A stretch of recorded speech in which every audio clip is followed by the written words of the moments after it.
فرزند زہرا یہ حالات برے ہیں۔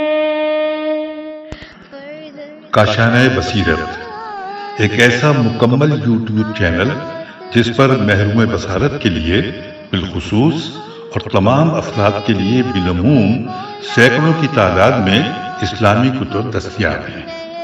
لہذا گزارش ہے کہ آپ اپنی ذمہ داری نبھاتے ہوئے کاشانۂ بصیرت کو سبسکرائب کرنے کے ساتھ ساتھ بیل آئیکن کو پریس کیجئے تاکہ آپ علم کے حصول کے ساتھ ساتھ مذہب اہل بیت کی اشاعت میں بھی اہم کردار ادا کرتے رہیں۔ کاشانۂ بصیرت، فرزند زہرا یہ حالات برے ہیں۔ بسم اللہ الرحمن الرحیم۔ اب ہم کتاب تنزیل الامامیہ جدید کے پارٹ نمبر 16 کا آغاز صفحہ نمبر 186 سے کر رہے ہیں۔ چوتھا باب فصل دوم فضائل ثلاثہ کے سلسلے میں کتب شیعہ سے پیش کردہ روایات کے جوابات کا بقیہ حصہ۔ ہیڈنگ ہے کچھ کشف الغمہ فی مناقب الائمہ کے متعلق۔ یہ کتاب ائمہ اہل بیت علیہ السلام کے مناقب کی ہے، جس کے مؤلف الشیخ الفاضل علی بن عیسیٰ اربلی رحمۃ اللہ علیہ ہیں، جن کا تشیع محتاج بیان نہیں ہے۔ نامعلوم پیر سیالوی نے اپنے رسالے کے 4 صفحے از صفحہ نمبر 16 تا صفحہ نمبر 19 ان کی شیعت ثابت کرنے کے لیے کیوں سیاہ کیے ہیں۔ وزیر سعید کا طریقہ تالیف یہ کہ وہ اپنے موضوع ائمہ اطہار علیہ السلام کے حالات اور ان کے فضائل و مناقب بیان کرنے میں زیادہ تر اہل سنت کی کتب معتبرہ کی روایات و عبارات پیش کرتے ہیں اور اپنی کتابوں سے شاذر و نادر ہی استفادہ کرتے ہیں۔ ان کی دیانت و امانت کا یہ عالم ہے کہ جہاں کسی سنی عالم کا کلام نقل کرتے ہیں تو قال فلاں کہہ کر اس کی ابتدا اور ھذا آخر الکلام فلاں کہہ کر اس کی انتہا کی نشاندہی بھی کرتے ہیں۔ کیا مجال کہ نقل عبارت میں ایک حرف کا بھی فرق واقع ہو جائے۔ ان حقائق کے چہرے سے خود مؤلف نے اپنی کتاب کے مقدمہ صفحہ نمبر 3 پر نقاب کشائی فرمائی ہے۔ لکھتے ہیں، میں نے زیادہ تر اہل سنت کی کتابوں سے فضائل و مناقب نقل کرنے پر اعتماد کیا ہے تاکہ زیادہ قابل قبول ہوں اور سب لوگوں کی رائے کے مطابق ہو، کیونکہ جب خود مخالف کسی دلیل کی مضبوطی اور کسی فضیلت کے ثابت کرنے کے درپے ہو جائے تو یقیناً وہ فضائل و فضیلت تمام قوی اور مضبوط ہوتی ہے۔ ہاں، جو فضیلت اہل سنت کی کتابوں میں نہیں ملتی اسے اپنی کتابوں کے حوالے سے درج کیا ہے۔ ظاہر ہے کہ برادران اسلامی ائمہ اطہار علیہ السلام کے 1000 مناقب و محامد بیان کریں، لیکن وہ اپنے مذہبی اصول کا دامن ہاتھ سے نہیں چھوڑتے، لہٰذا وہ اثناء کلام میں کوئی نہ کوئی ایسی بات ضرور درج کر دیتے ہیں جن سے ان کے مسلک و مذہب کی تائید ہو جاتی ہے۔ یہ ہمارے علماء کرام کی دیانتداری کی بین دلیل ہے کہ وہ مخالف کا کلام نقل کرنے میں کسی قسم کی قطر بہونت اور کمی و بیشی نہیں کرتے، بلکہ پوری عبارت جوں کی توں نقل کر دیتے ہیں۔ ہاں، علم کلام کی کتابوں میں ایسی چیزوں پر تنقید و تبصرہ کر دیا جاتا ہے، مگر صاحب کشف الغمہ نے ایسا بھی نہیں کیا، کیونکہ یہ علم کلام یا مناظرے کی کتاب نہیں ہے، جیسا کہ انہوں نے اس مطلب کی خود وضاحت فرمائی ہے۔ صفحہ نمبر 3، میری یہ کتاب کشف الغمہ مناظرے کی تھوڑی ہے کہ اس میں اختلافی باتوں کا ذکر کروں۔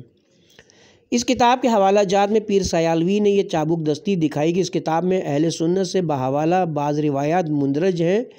ان کو اپنے رسالے میں درج کر کے یہ ظاہر کیا ہے کہ شیعوں کی معتبر ترین کتاب کشف الغمہ میں یہ روایت درج ہے، حالانکہ وہ روایت اہل سنت کی ہے نہ شیعوں کی، اس لیے اصولاً اسے ہمارے خلاف پیش نہیں کیا جا سکتا۔ کیا یہ کھلم کھلا دھوکہ دہی اور فریب کاری نہیں ہے؟ کوئی مسلمان تو کجا کوئی شریف انسان بھی ایسی گھٹیا حرکت کرنا گوارا نہیں کرتا، چی جائے کہ وہ شخص اس کا ارتکاب کرے جو پیر طریقت و رہبر حقیقت ہونے کا دعوے دار ہو۔ اگر ایسے لوگ پیر طریقت اور شیخ الاسلام ہوئے تو الاسلام السلام۔ ہیڈنگ ہے کچھ ناسخ التواریخ کے متعلق۔ یہ کتاب جیسا کہ اس کے نام سے ظاہر ہے کہ تاریخ کی ہے، اور جس طرح عام تاریخی کتابوں میں ہر قسم کا ردب و یابس موجود ہوتا ہے، اس کتاب میں بھی اس قسم کا مواد ہے، بلکہ سب سے زیادہ موجود ہے، کیونکہ یہ ہے ناسخ التواریخ۔ اس کے مؤلف جناب شہزادہ محمد قلی خان قاچار ہیں، جو عربی و فارسی کے اچھے ادیب و قلمکار ہیں، لیکن ان کا علماء کبار میں بھی شمار نہیں ہوتا۔ یہ مؤلف رسالہ کی ستم ظریفی ہے کہ ناسخ التواریخ کو بھی شیعوں کی معتبر ترین کتاب اور اس کے مؤلف کو ہمارا مجتہد اعظم ظاہر کر کے عوام کی آنکھوں میں دھول جھونکنے کی ناکام کوشش کر رہے ہیں۔ ادھر ہماری ناسخ التواریخ معتبر ترین کتاب اور ادھر اپنی بخاری شریف کی صحت کا انکار۔ ملاحظہ ہو رسالہ مذہب شیعہ صفحہ نمبر 104۔ بائیں ہمہ آبلہ فریبی دھوکہ دہی اپنی پاک دامنی اور نیک نیتی کا یوں اظہار کرتے ہیں: میں جو کچھ عرض کر رہا ہوں تعصبی مذہبی کی بنیاد بنا پر نہیں بلکہ واقعات کی روشنی میں اور حق و صداقت پر مبنی یہ معروضات ہیں۔ کتاب کا حوالہ مذہب شیعہ صفحہ نمبر 90۔ اتنی نہ بڑا پاکی دامہ کی حکایت، دامن کو ذرا دیکھ ذرا بند قبا دیکھ۔ بہرحال ناسخ التواریخ تفسیر یا حدیث کی کوئی کتاب نہیں بلکہ ایک عام تاریخی کتاب ہے اور اس میں تمام اسلامی فرقوں کی روایات درج ہیں۔ مؤلف رسالہ نے اس کتاب سے حوالہ جات نقل کرنے میں وہی دھاندلی روا رکھی ہے جو کشف الغمہ وغیرہ میں روا رکھی تھی۔ اس تمہید مفید کے بعد ہم بفضلہ تعالی مؤلف کے دامِ تصویر کو تار تار کر کے ان کے دجل و فریب کا پردہ چاک کرتے ہیں تاکہ ناظرین کرام پر حق و باطل کے درمیان امتیاز کرنے میں سہولت ہو۔ نمبر 1 ہیڈنگ ہے رسالہ مذہب شیعہ از پیر آف سیال شریف۔ حضرت پیر صاحب آف سیال شریف رقم طراز ہیں۔ اہل تشیع کی معتبر ترین حدیث کی کتاب الشافی مصنفہ علم الہدی سید مرتضیٰ و تخلیص الشافی مصنفہ محقق طوسی امام الطائفہ صفحہ نمبر 428 کی روایت بطور نمونہ پیش کرتا ہوں اور اہل تشیع کی محبت و تولیٰ کا جائزہ لیتا ہوں۔ امام جعفر صادق رضی اللہ عنہ اپنے والد محمد باقر رضی اللہ عنہ سے روایت کرتے ہیں کہ ایک قریش کا جوان امیر المومنین سیدنا علی کرم اللہ وجہہ شریف کی خدمت میں حاضر ہوا اور عرض کیا کہ یا حضرت، میں نے ابھی آپ سے خطبہ فرماتے ہوئے سنا کہ فرما رہے تھے کہ میرے پروردگار ہم پر اس طرح مہربانی کے ساتھ کرم فرما جو مہربانی و کرم تو نے خلفائے راشدین پر فرمایا ہے، تو وہ خلفائے راشدین کون ہیں؟ حضرت علی المرتضیٰ نے فرمایا کہ وہ میرے پیارے اور تیرے چچا ہیں۔ ابو بکر و عمر وہ دونوں ہدایت کے امام ہیں، وہ دونوں اسلام کے پیشوا ہیں اور دونوں جوان قریش سے ہیں اور رسول اللہ صلی اللہ علیہ وسلم کے بعد امت کے مقتدا اور پیشوا ہیں۔ جس نے ان کی پیروی کی تو جہنم سے بچ گیا اور جس شخص نے ان کی اقتدا کی اس نے صراط مستقیم کی ہدایت پا لی۔ شافی علم الہدی و تخلیص الشافی المحقق طوسی جلد نمبر 3 صفحہ نمبر 428۔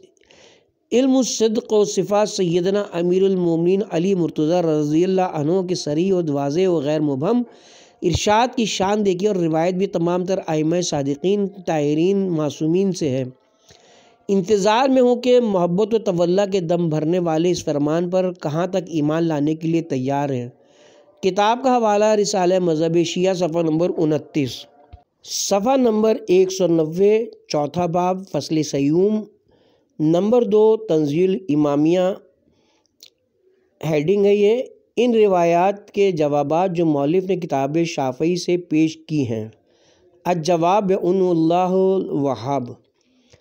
افسوس کہ پیر صاحب کو بہت انتظار کرنا پڑا، سچ ہے الامور مرہونۃ الباوقہ تھا۔ لیجیے آج آپ کی خلش انتظار کو ختم کیا جاتا ہے۔ شیعہ نے حیدر کرار و موالیان ائمہ اطہار اپنے پیشواؤں کے فرمان کو واجب الاذان جانتے ہیں بشرط کہ وہ ثابت ہو جائے اور اس کے نقل کرنے میں دجل و فریب سے کام نہ لیا جائے جیسا کہ یہاں لیا گیا ہے، کیونکہ یہ درست ہے کہ یہ روایت جلد مذکور کے صفحہ مذکور میں مذکور ہے، لیکن اہل سنت کے استدلال کے ضمن میں چنانچہ سید مرتضیٰ علم الہدی نے اسی صفحہ نمبر 428 کی سطر 17 پر بخط جلی یہ عنوان قائم کیا ہے: یعنی حضرات اہل سنت اصحاب ثلاثہ کی فضیلت ثابت کرنے کے لیے چند اخبار و آثار سے استدلال کیا کرتے ہیں۔ چنانچہ اس عنوان کے ذیل میں ان حضرات کی بعض روایات پیش کی ہیں، جیسے بعد ازاں مندرجہ بالا روایت ذکر کی ہے، اس کے بعد اسی قسم کی چند اور روایتیں درج کی ہیں، پھر اسی صفحے کی آخری سطر سے ایک سطر پہلے عنوان قائم کیا۔ ان روایات کے تحقیقی جوابات پیش فرمائے ہیں اور قواعد و درائت کی روشنی میں ان کا بے اصل و بے بنیاد ہونا واضح و آشکار کیا ہے، اور 3-4 مشترکہ جوابات کے بعد ہر ایک روایت کے متعلق خصوصی جوابات سپرد قلم فرمائے۔ چنانچہ صفحہ نمبر 429 کی سطر نمبر 27 پر مؤلف کی اس پیش کردہ روایت پر تبصرہ کرتے ہوئے فضائے بسیط میں اس کی دھجیاں بکھیری ہیں۔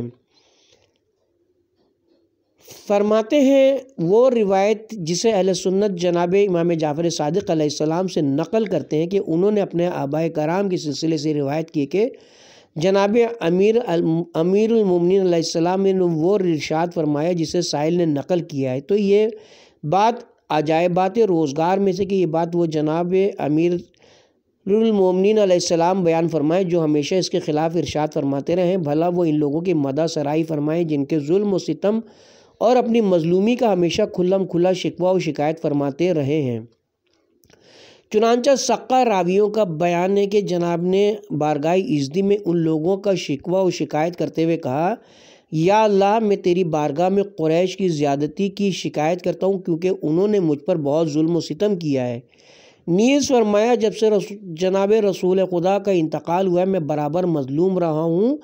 نیز بروایت زید بن علی بن حسین علیہ السلام آپ سے مروی فرمایا لوگوں نے ابو بکر کی بیعت کی، حالانکہ جس قدر مجھے اپنی قمیض میں تصرف کا حق ہے اس سے زیادہ میں سب سے زیادہ حقدار خلافت تھا، لیکن باوجہ میں نے اپنا غصہ پیا۔ بعد ازاں جناب علم الہدا نے اور بھی بہت سے دلائل و شواہد اس روایت کے جعلی و وضعی ہونے پر پیش کیے ہیں اور یہ سلسلہ صفحہ نمبر 430 تک پھیلا ہوا ہے۔ ان شواہد کا ایک شمع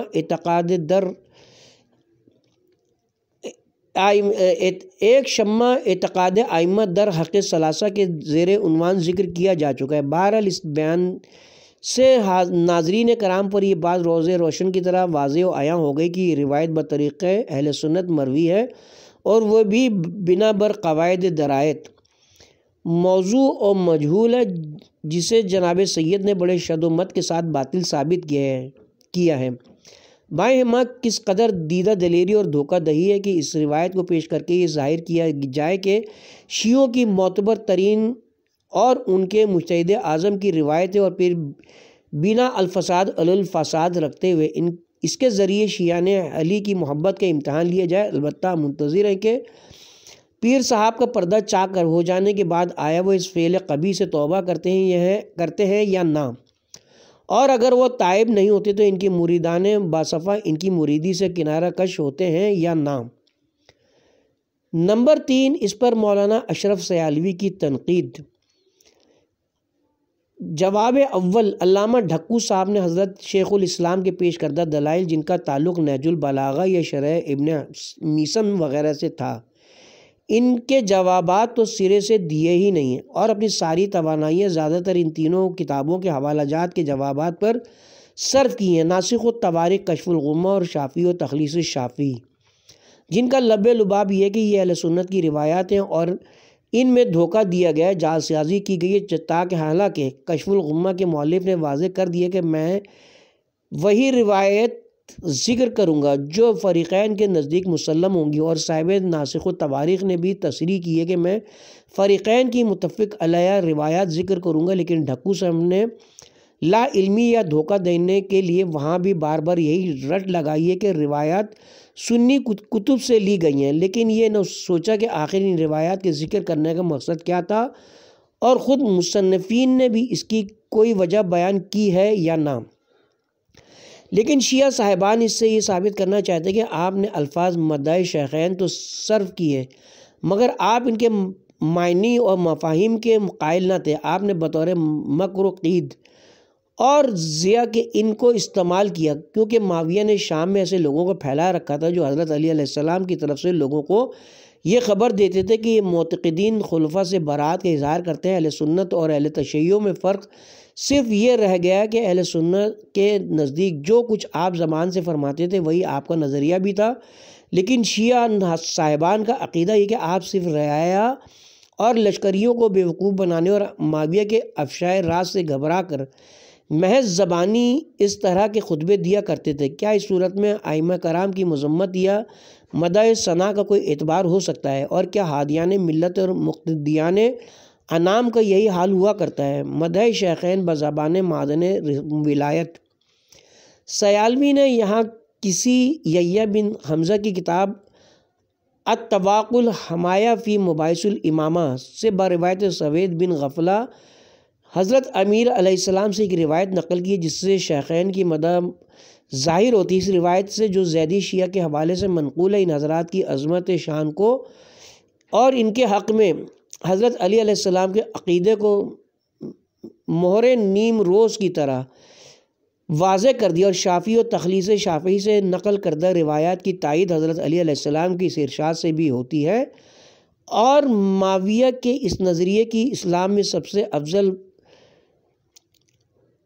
ابو بکر اور پھر عمر تصدیق کرتے ہوئے فرمایا۔ لہٰذا شافعی اور تخلیص شافعی کی روایت کے متعلق دعویٰ کہ یہ محض اہل سنت کی روایت ہے بالکل غلط ہے۔ کتاب کا حوالہ تحفہ حسینیہ جلد نمبر 1 صفحہ نمبر 414۔ نمبر 4، اس پر ہمارا نقد و تبصرہ۔ اس دور میں ظالم ہے سارے جو انصاف کا واعظ سناتے ہیں، ہر بات یہاں کی الٹی ہے، یہاں الٹی گنگا بہتی ہے۔ شیخ الاسلامی کے دعوے دار پیر صاحب نے چوری کرنی تھی وہ تو کر لی، جو بددیانتی اور خیانت مجرمانہ کرنی تھی وہ کر لی۔ کہ شیعوں کی سب سے زیادہ معتبر کتاب اور شیعوں کے مجتہد اعظم نے کتاب شافعی میں یہ لکھا ہے کہ جب کہ وہ روایت مخالف کی ہے، اور ہمارے مجتہد اعظم نے ذرا آگے اس کی پرزور تردید بھی کر دی ہے، مگر اس سے زیادہ تعجب ان کے مرید خاص اشرف سیالوی صاحب پر ہے، جو پیر صاحب کی چوری پر معذرت کی بجائے الٹا سینہ زوری بھی کر رہے اور بموجب الٹا چور کوتوال کو ڈانٹے اپنی چوری، فریب کاری اور دھوکہ دہی اور آبلہ فریبی کا اقرار کرنے اور اس شغل قبیح سے توبہ کرنے کی بجائے نہ صرف ہمیں بلکہ پوری شیعہ قوم پر دھوکہ دہی کا الزام لگا رہے ہیں۔ حالانکہ قاعدہ یہ ہے کہ شکوہ بیجا بھی کرے کوئی تو لازم شعور۔ ہم نے تنزیل امامیہ میں کتاب شافعی اور تخلیص شافعی کی اور ان کے طریقہ کار کی جو وضاحت کی تھی کہ جناب السید مرتضیٰ علم الہدیٰ کی کتاب شافعی اور ان کے شاگرد رشید حضرت شیخ طوسی کی تخلیص شافعی، قاضی عبدالجبار معتزلی کی کتاب مغنی کے جواب میں لکھی گئی ہے، اور ان کا طریقہ کار عام کتب مناظرہ کی طرح یہ ہے کہ اپنے مخالف اور اس کا استدلال پیش کرتے ہیں اور پھر اس کی دھجیاں فضا میں بکھیرتے ہیں۔ اب کوئی شخص اس کتاب سے مخالف کی پیش کردہ کوئی روایت لے کر اس پر اپنے استدلال کی بنیاد رکھے اور ظاہر کرے کہ شیعوں کی معتبر ترین کتاب کے فلاں صفحے پر یہ روایت درج ہے، اس سے یہ ثابت ہوا اور وہ ثابت ہوا جبکہ اس کتاب میں اس روایت کی پرزور تردید کی گئی ہو، تو ایسا کرنے والے کے دھوکہ باز اور فراڈ اعظم ہونے میں کوئی شک باقی رہ جاتا ہے، اور جو شخص اس فریب کار اور دھوکہ باز کی حمایت کرے اور تعویلوں کے جال بچھائے، آیا اس سے اس کے دین و دیانت کا بھانڈا چوراہے پر نہیں پھوٹ جاتا؟ آیا کسی مسلک میں اس دھاندلی کا کوئی جواز ہے؟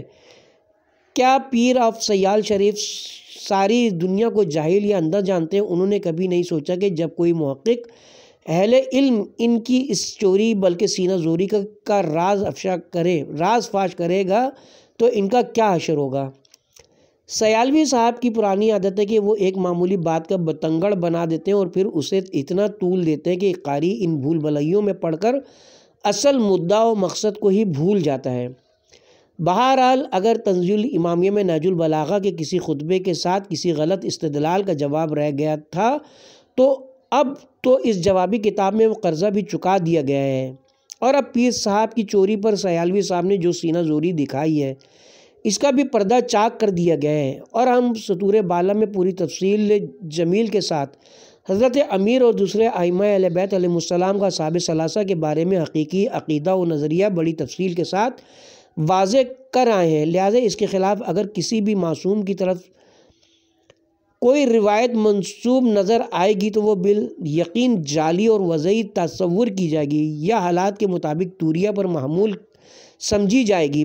بھلا وہ اصحاب ثلاثہ حضرت امیر علیہ السلام کے محب باوفا اور پیغمبر اسلام کے اصحاب باصفا ہو سکتے ہیں جن کو حضرت امیر علیہ السلام حضرت خاتون قیامت کی وفات کی اطلاع تک نہ دیں۔ کتاب کا حوالہ بخاری شریف جلد نمبر 3 صفحہ نمبر 140 طبع مصر بخاری ما فتح الباری جلد نمبر 1 صفحہ نمبر 178 طبع دہلی جذب القلوب۔ اور دوسرے دن ان کے شکوہ کرنے پر یہ جواب دیں۔ کتاب کا حوالہ روضۃ الاحباب جلد نمبر 1 صفحہ نمبر 434 مدبہ تیغ بہادر لکھنؤ قضا فی مدارج النبوہ۔ میں نے بی بی کی وصیت پر تمہیں ان کی نماز جنازے میں شرکت کرنے کی اطلاع نہیں دی۔ انا للہ و انا الیہ راجعون۔ ہمیں کسی زیدی المذہب کی کسی کتاب اتواق الحمایہ کی روایت سے کوئی تعلق و واسطہ نہیں ہے، کیونکہ ہم شیعہ اشنا شریعہ کی تحریروں کے ذمہ دار ہیں۔ صفحہ نمبر 195 ہیڈنگ ہے معاویہ کے مکتوب کا جواب اور اصل حقیقت کا انکشاف۔ بموجب ڈوبتے کو تنکے کا سہارا، سیالوی صاحب نے طائر بسمل کی طرح ادھر ادھر ہاتھ پیر مار کے معاویہ کے ایک مکتوب بنام حضرت علی علیہ السلام کے جواب میں حضرت امیر المومنین علیہ السلام نے جو جوابی خط لکھا تھا، اس سے اگرچہ سیالوی صاحب اور ان کے دوسرے ابنائے مذہب کی اس سے تکذیب و تردید ہوتی ہے، مگر سیالوی کی کج نگاہ اس تردید کو تائید دیکھ رہی کہ معاویہ کا نظریہ تھا کہ اسلام میں سب سے افضل ابو بکر اور پھر عمر ہے، اور حضرت امیر علیہ السلام نے اس کی تائید کی، الیعوذ باللہ۔ حالانکہ اصل بات صرف یہ کہ معاویہ نے قتل عثمان کی ذمہ داری حضرت امیر علیہ السلام پر ڈالتے ہوئے ایک لمبا چوڑا مکتوب حضرت امیر علیہ السلام کو ارسال کیا تھا، جس میں بزم خود بعض اصحاب کے بعض فضائل درج کیے تھے، اور آخری میں لکھا تھا کہ ان سب سے افضل اور ان سے خلیفہ اول اور اس کا خلیفہ دوم تھا، اور آپ نے ان سب کے ساتھ حسد کیا اور ان کے خلاف بغاوت کی۔ حضرت علی علیہ السلام نے اس مکتوب کا دندان شکن و ہمت شکن معاویہ کو جو جواب ارسال کیا تھا وہ قابل دید و داد ہے، جس کے بعد معاویہ کو لب کشائی کرنے کی جرت نہ ہو سکی۔ اس مکتوب میں آپ فرماتے ہیں، تیرا گمان فاسد ہے کہ فلاں سب سے افضل و انسا تھا، اور اس کے بعد فلاں، تجھے یہ مراتب مقرر کرنے کا حق کس نے دیا ہے؟ تم نے ایک ایسی بات بیان کی ہے کہ اگر وہ درست ہو تو اس میں تمہارا کوئی فائدہ نہیں ہے، اور اگر غلط ہے تو اس میں تمہارا کوئی نقصان نہیں ہے، اور تو نے یہ بھی ذکر کیا کہ میں ان لوگوں پر حسد کرتا رہا اور ان کے خلاف بغاوت پھیلاتا رہا، سو جہاں تک بغاوت کا تعلق ہے تو خدا کی پناہ میں نے کبھی کی ہو، اور جہاں تک ان لوگوں کو ناپسند کرنے کا تعلق ہے تو باخدا میں اس پر معذرت طلب کرنے کے لیے تیار نہیں ہوں۔ نہج البلاغہ شرح نہج البلاغہ ابن ابی الحدید معتزلی، شرح نہج البلاغہ ابن میثم بورانی اور العقد الفرید وغیرہ۔ سیالوی صاحب اگر خدا پر ایمان رکھتے ہیں تو اسے حاضر و ناظر سمجھ کر بتائیں کہ مولائے متقیان کی اس مکتوب سے معاویہ کے نظریہ فاسدہ کی تائید ہوتی ہے یا پرزور تردید؟ بس ایک نگاہ پہ ٹھہرا ہے فیصلہ دل کا۔ کیا سیالوی صاحب نے کما زعمت نہیں دیکھا اور آخری جملہ اما کراہتا نہیں دیکھا، اور اگر دیکھا ہے تو اسے شیر مادر سمجھ کر ہضم کر گیا؟ یہ بد دیانتی کی انتہا ہے۔ بوگس حوالوں سے سیالوی صاحب حاصل کیا کرنا چاہتے ہیں؟ یہی رسوائی، جگ ہسائی اور اپنی بے حیائی۔ بگڑی ہے کچھ ایسی کہ بنائے نہیں بنتی۔ نمبر 1 ہیڈنگ ہے رسالہ مذہب شیعہ۔ پیر صاحب فرماتے ہیں کہ کتاب شافعی جلد نمبر 2 صفحہ نمبر 448 مطبوعہ نجف اشرف میں موجود ہے کہ حضرت سیدنا علی المرتضیٰ رضی اللہ عنہ نے اپنے خطبے میں فرمایا کہ نبی کریم صلی اللہ علیہ وسلم کے بعد حضور کی تمام امت سے افضل ابو بکر و عمر ہیں۔ بعض روایتوں میں واقعات تفصیل کے ساتھ بیان ہوا ہے کہ حضرت شیر خدا حضرت حیدر کرار رضی اللہ عنہ کی خدمت میں اطلاع پہنچی کہ ایک شخص نے غالباً کسی شیعہ نے حضرت ابو بکر صدیق اور حضرت عمر رضی اللہ عنہ کی شان میں سب بقا ہے، جس پر امیر المومنین رضی اللہ عنہ نے اس شخص کو بلایا اور اس کے سب بکنے پر شہادت طلب فرمائی، یعنی باقاعدہ مقدمہ چلایا، اور شہادت گزرنے کے بعد اپنے دستے حیدری کے ساتھ اس کو واصل جہنم کیا اور مبتلا عقوبت گردانا۔ کتاب کا حوالہ رسالہ مذہب شیعہ صفحہ نمبر 30۔ نمبر 2 ہیڈنگ ہے تنزیل الامامیہ الجواب و باللہ سقوۃ الذیل الثواب۔ مؤلف رسالہ نے اس روایت کے نقل کرنے میں بھی اسی ہوشیاری بلکہ مکاری و عیاری سے کام لیا ہے جس طرح سابقہ روایت میں لیا تھا، جس کا پردہ چاک کیا جا چکا ہے۔ خلاصہ یہ کہ اس روایت کو بھی جناب سید مرتضیٰ علم الہدیٰ نے اہل سنت کے استدلال کے ضمن میں درج کیا ہے، اور پھر صفحہ نمبر 430 پر ناقابل رد زبردست عقلی اور نقلی شہادتوں سے اس روایت کا موضوع و من گھڑت ہونا ثابت فرمایا ہے۔ باہما اسے شیعوں کی روایت قرار دے کر کسی مطلب کی تائید میں پیش کرنا خیانت مجرمانہ کی بدترین مثال ہے، جس کا کوئی معمولی عقل و انصاف رکھنے والا انسان بھی ارتکاب نہیں کر سکتا، چی جائے کہ لوگوں کی رہنمائی اور پیشوائی کا دعوے دار۔ نوٹ: اس پر سیالوی صاحب نے تحفہ حسینیہ میں کوئی تنقید نہیں کی۔ نمبر 1 ہیڈنگ ہے رسالہ مذہب شیعہ ابو سفیان کی حضرت علی رضی اللہ عنہ کو بیعت کی پیشکش اور آپ کا جواب۔ مؤلف صاحب رقم طراز ہے۔ امام جعفر صادق علیہ السلام اپنے والد سے روایت فرماتے ہیں، اور وہ اپنے والد زین العابدین علیہ السلام سے روایت فرماتے ہیں کہ حضرت ابو بکر صدیق خلیفہ بنے تو ابو سفیان نے حضرت علی مرتضیٰ کی خدمت میں حاضری کی اجازت چاہیے، اور حاضر ہوا اور عرض کی کہ آپ ہاتھ بڑھائیں، میں آپ سے بیعت کرتا ہوں، خدا کی قسم اس علاقے کو سواروں اور پیدلوں سے بھر دوں گا۔ اگر حضور خوف کی وجہ سے خلافت کا اعلان نہیں فرما رہے ہیں اور یقیناً خاموش ہیں۔ یہ سن کر حضرت علی مرتضیٰ نے اس سے روح گردانی کی اور فرمایا، ابو سفیان تیرے لیے افسوس، سخت افسوس ہے، یہ خیالات تیرے تباہ کاریوں کی دلیل ہیں۔ حالانکہ ابو بکر صدیق کی خلافت پر صحابہ کا متفقہ اور اجماعی فیصلہ ہو چکا ہے، تو ہمیشہ کفر اور اسلام کی حالت میں فتنہ اور کجروی ہی تلاش کرتا رہا ہے۔ خدا کی قسم صدیق اکبر ابو بکر کی خلافت کسی طرح بھی اسلام کے لیے غیر مفید نہیں ہو سکتی، اور تو ہمیشہ فتنہ ساز رہا ہے۔ لیجئے جناب، یہ حدیث بھی امام ابن غرض کی اس حدیث کی سند بھی تمام تر ائمہ معصومین علیہم السلام صادقین پر مشتمل ہے۔ کتاب کا حوالہ ہے رسالہ مذہب شیعہ صفحہ نمبر 31-32۔ نمبر 2 ہیڈنگ ہے تنزیل الامامیہ۔ یہ استدلال بھی سابقہ تلبیسیں و تدلیس کی زنجیر کی ایک کڑی ہے۔ یہ روایت کتاب مذکور کے اسی صفحے سے نقل کی گئی ہے جس سے سابقہ 2 جعلی روایتیں نقل کی گئی ہیں۔ سید علم الہدیٰ نے کتاب الشافعی کے صفحہ نمبر 430-431 پر اس کا مکمل جواب بصواب پیش کیا ہے۔ الغرض مؤلف رسالہ کی ایسی تلبیسیں مبین ہیں کہ علم نقد و نظر میں اس کے لیے کوئی نامی عنوز وضع نہیں ہوا، باہما دعوی تحقیق بھی ہے اور دعائے پیشوائی اور رہنمائی خلق بھی۔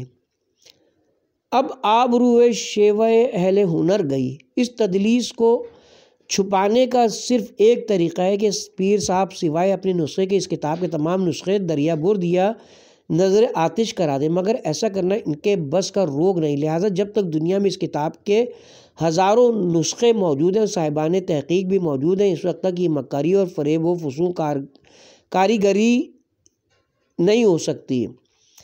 جب عام اہل حق نے بالعموم اور سید مرتضیٰ نے بالخصوص اہل سنت کی ان پیش کردہ روایات کی دھجیاں اڑا کے رکھ دی تھیں، تو اگر ان لوگوں میں کچھ بھی انصاف اور علمی دم خم ہوتا تو اس کا تقاضا تو یہ تھا کہ اہل حق کے تحقیقی جوابات کے جواب و جواب لکھ کر ان روایات کو سہارا دیتے اور اہل تحقیق سے داد و تحسین حاصل کرتے، مگر یہ کیا روباہی روش ہے کہ انہیں کئی بار کی مردودہ و فرسودہ جعلی روایات تو استدلالات کو لباس نو پہنا کر پیش کیا جائے، اور ستم بالائے ستم یہ کہ عوام کی آنکھوں میں دھول جھونکنے کے لیے ان کو شیعی روایات بھی ظاہر کیا جائے۔ پیر صاحب یہی شاہکار ہے تیرے ہنر کا، جس پر آپ پھولے نہیں سماجتے۔ تنبیہ: مخفی نہ رہے کہ مؤلف نے روایت کے آخری جملے کا جو یہ ترجمہ کیا گیا اور ابو بکر صدیق کی خلافت اسلام کے لیے غیر مفید بھی نہیں ہے، دوسرا وہ سراسر غلط ہے۔ عربی زبان کی معمولی شد بدھ اور اس کلام کے سیاق و سباق پر نگاہ رکھنے والوں پر یہ حقیقت پوشیدہ نہیں ہے کہ ذالک کا اشارہ ابو سفیان کی کجروی اور فتنہ سامانی کی طرف ہے۔ مقصد یہ کہ حضرت امیر علیہ السلام ابو سفیان کو زجر و توبیخ کرتے ہوئے فرماتے ہیں کہ تو کفر و اسلام کی حالت میں کجروی اور فتنہ سامانی کرتا رہا ہے، مگر تیری ان کارستانیوں نے اسلام کو کوئی نقصان نہیں پہنچایا، بلکہ وہ برابر پھیلتا رہا ہے اور پھیلتا رہے گا انشاءاللہ۔ وہ شمع کیا بجھے جسے روشن خدا کرے۔ اس بیان سے واضح و عیاں ہو گیا کہ اگر جان بوجھ کر یہ ترجمہ کیا گیا ہے تو یہ محض ضلالت ہے، اور اگر جان بوجھ کر ایسا نہیں کیا گیا تو یہ کھلم کھلا جہالت ہے۔ پسینہ پوچھیے اپنی جبیں سے۔ بہرکیف بنا بر تسلیم اس واقعے سے ابو بکر صاحب کی خلافت تو ثابت ہونے سے رہی، البتہ اس سے جناب امیر علیہ السلام کی حکمت و دانائی اور اسلام کی سچی خیرخواہی ضرور ثابت ہوتی ہے کہ انہوں نے اسلام کے بہت بڑے دشمن ابو سفیان، جو نہ ابو بکر کا دشمن تھا اور نہ علی کا دوست، کی بہت بڑی سازش کو جو اس نے اسلام کے دارالخلافہ میں خانہ جنگی کر کے اسلام کو نیست و نابود کرنے کے لیے تیار کی تھی، ناکام کر کے اسلام کو تباہی اور بربادی سے بچا لیا۔ ابن ابی الحدید نے کیا خوب کہا ہے، اگر ابو طالب اور ان کے فرزند حضرت علی علیہ السلام نہ ہوتے تو اسلام کبھی اپنے پاؤں پر کھڑا نہ ہو سکتا۔ نمبر 3، اس پر جناب اشرف سیالوی کی تنقید۔ علامہ ڈھکو صاحب نے یہاں بھی ساری شاعری صرف اس نقطے پر صرف کر دی کہ یہ روایت قاضی عبدالجبار نے مغنی میں درج نقل کی ہے اور صاحب شافی نے تو اس کا جواب دیا ہے، جبکہ حقیقت یہ کہ روایت متعدد شیعی کتب میں موجود ہے۔ یہ کہہ کر اس روایت کی اہمیت کم کرنا کہ یہ صرف ابو سفیان کا خیال تھا اور وہ دشمن اسلام تھا، یہ بھی واقعات کے خلاف ہے، کیونکہ اس مشورے میں حضرت عباس بھی شامل تھے اور حضرت زبیر بھی اور دیگر مہاجرین کی ایک جماعت بھی۔ حضرت علی علیہ السلام نے سب کو منافرت کی راہ پر چلنے سے منع کیا۔ علاوہ ازیں کون سا محفوظ اسلام تھا جس کو ابو سفیان کی سازش ناکام کر کے حضرت علی علیہ السلام نے بچا لیا، جبکہ تمہارا مذہبی ارتداد الناس الی ثلاثہ ہے۔ نیز جناب کا نظریہ ہے کہ حضرت علی علیہ السلام کے ساتھ عظیم اکثریت ان لوگوں کی تھی جو شیخین کی خلافت کو برحق جانتے تھے۔ قابل غور بات یہ کہ جو خلافت نہیں دیتے وہ بھی مجرم، اور جو ہر طرح کا تعاون کریں وہ بھی مجرم، تو یہ خلافت بلا فصل کسی کو جرم سے پاک بھی رہنے دیتی ہے، یہ سبھی کو۔ علامہ صاحب اس سے بے خبر نہیں ہو سکتے کہ کبھی تحت اللفظ ترجمہ کیا جاتا ہے اور کبھی مقصد بیان کرنے پر اکتفاق کیا جاتا ہے۔ توسی صاحب کے جواب کے وجوہ اختلاف۔ اس کے ساتھ ہی اب ہم یہاں پہ کتاب کے پارٹ نمبر 16 کا اختتام کرتے ہیں، اور کتاب کے پارٹ نمبر 17 کا آغاز صفحہ نمبر 200 سے کریں گے۔ ہیڈنگ ہوگی نمبر 4، اس پر